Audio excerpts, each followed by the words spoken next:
हे गड्या सांगून जातो, ऐका ग माझ्या मायनं, मुलीचं बापाचं नातंच वेगळं आहे.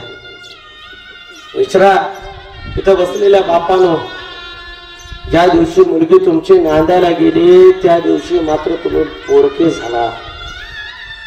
आई जवळ होती तोपर्यंत आई मात्र आपली आहे, आईपर्यंत सगळं दुःख आपण सांगितलं. पण ज्याच्या जीवनातली आई निघून गेली त्यानंतर मात्र दुसरं दुःख जर कोणाला सांगितलं असेल तर ते म्हणजे आपल्या मुलीला. अरे बरेच संत सांगतात, बरेच लोक सांगतात, ज्याच्या जीवनातली माय निघून गेली, माय नंतर जर दुसरी माय कोण असेल तर ती म्हणजे बापाची मुलगी असेल. गड्या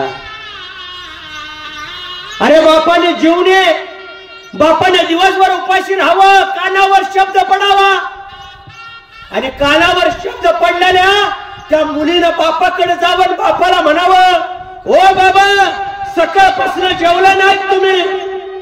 कोण काय बोललं का तुम्हाला? सांगा बाबा. आई काय बोलली का तुम्हाला? सांगा बाबा. गावातली लोक तुम्हाला काय बोलले का बाबा? का उपाशी राहिला? चला बाबा मी जेवायला वाढते. अरे नितांत प्रेम करणारी ती मुलगी बापाचा विचार कायम करत असते. हाताला धरून बापाला जेवायला बसवते. आणि ज्या वेळेस बाप पोट भरून जेवल ना तेव्हाच बापाच्या समोर उठून मुलगी साईडला जाते.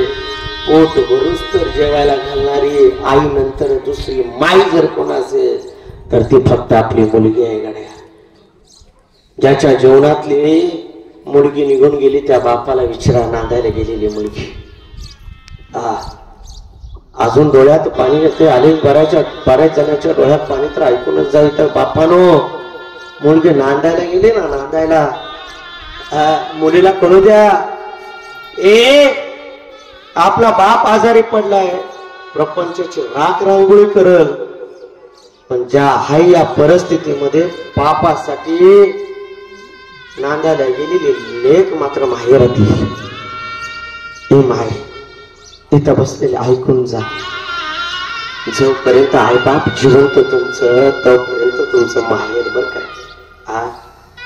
ज्या दिवशी तुमचे आई बाप निघून गेले तेव्हापासून तुमच्या माहेरात दरवाजा बंद झाला, ती परत उघडलाच नाही. कोण कोणाचा आहे?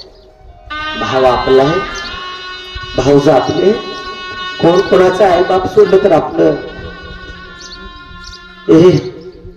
मुलगी ज्या वेळेस नांदायला गेली माहेरात आली ना त्यावेळेस वट्ट्यावर बसलेल्या बापानं हाक मारावी, ऐकलं का? मुलगी आली माझी,